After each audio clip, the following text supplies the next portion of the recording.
माझा आवाज पुढे दाबू शकत नाही, तुम्ही अजिबात चिंता करू नका.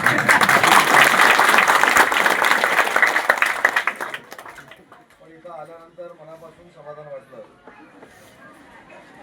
बोलत बोलल्यानं शिवसेनेच्या दोन्ही उमेदवारांना मताधिक्य घ्यायचा निर्णय घेतला हे तुमच्या उपस्थितीनं मला जाणीव झाली. येत असताना सत्ताधारी फकीरबाई सगळे आहेत. पहिलं काम या मोहल्ल्यातलं बंड्याशेठनी 2 लाखाच्या आमदार निधीतून सुरू केलं आणि 2 लाखाच्या आमदार निधीतून सुरू केलेलं काम नंतर 10 लाख झाले, 20 लाख झाले, 25 लाख झाले, कोटी झाले. या मोहल्ल्यातलं सगळं चेकर टाईल्सचं काम झालं. आता येत असताना तुमचा कॉन्क्रीटचा रस्ता देखील बघितला. हे सगळं ह्या उदयनं केलं या.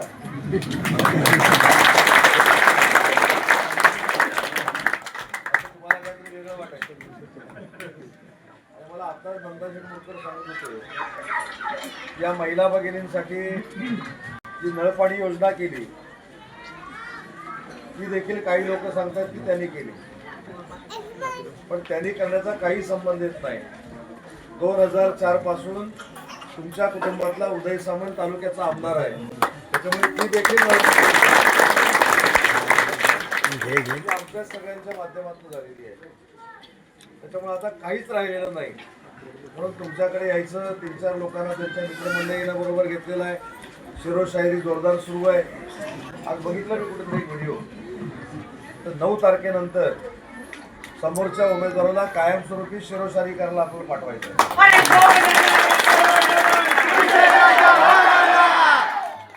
9 तारखेला दिसू दे मला.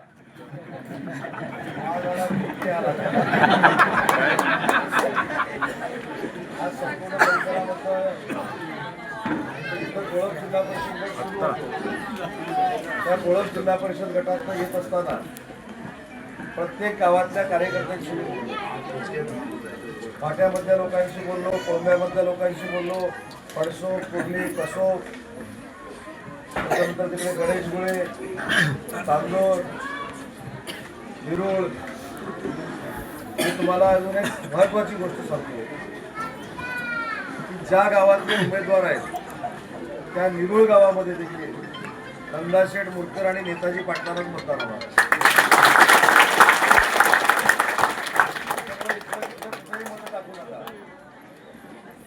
ज्यांचा विजय होणार आहे, जे जिंकणार आहे, त्यांच्या निशाणी समोरच बटन दाबा आणि ती निशाणी ही धनुष्यबाण आहे. आज या मोहल्ल्याचं चित्र बघितल्यानंतर खरोखरच मनापासून समाधान वाटतं की 2004ला ज्या पद्धतीनं हा मोहल्ला मला आशीर्वाद द्यायला पुढे आला होता, किंबहुना त्याच्या दुप्पट ताकदीनं नंदा मुरकर आणि नेताजी पाटलांना आशीर्वाद देण्यासाठी तुम्ही एकत्र जमलेला. उद्याचे 24 तास हे अतिशय महत्वाचे आहे. कारण पासून 20 फुटावरती असतात. ज्या मतदारांनी तुम्हाला निवडून दिलंय, ज्या मतदारांनी तुमच्यासाठी दुआ केली, ज्या मतदारांनी तुम्हाला आशीर्वाद दिले, त्यांचे उपकार कायमस्वरूपी तुमच्या डोक्यावर आहेत. ही भावना तुमच्या मनामध्ये 5 वर्ष काम करताना असली पाहिजे. आणि खोटं बोलू नका. तुमपासून विरोधकांचे बाकी कुठचे पण आदर्श घ्या, पण खोटं बोलण्याचा आदर्श घेऊ नका. इतकं खोटं बोलतात, इतकं खोटं बोलतात की जगामध्ये खोटं बोलणाऱ्याचा जर नंबर काढायला लागला तर इकडच्याच 2-4 मंडळींचा लागेल. त्याच्यामुळं खोट्यावर विश्वास ठेवू नका.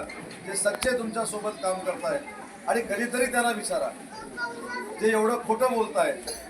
चेकर टाईल्सचं काम तुम्ही केलं. चेकर टाईल्स पासून पाण्यापर्यंत, रस्त्यापर्यंत ही सगळी जी कामं झालेली आहेत ती कोणाच्या माध्यमातून झालेली आहेत हे कधीतरी स्टेजवर त्यांना माझ्यासमोर बोलवा. ज्यावेळी संकट देखील उभी राहिली, काही वादविवाद निर्माण झाले, त्यावेळी देखील मोहल्ल्याच्या बरोबर उदय सामंत रात्री 4-4 वाजेपर्यंत होता. त्यावेळी तुमच्यावर पोलीस केसेस दाखल झाल्या होत्या. हाच उमेदवार तुमच्या विरोधात होता हे देखील विसरू नका.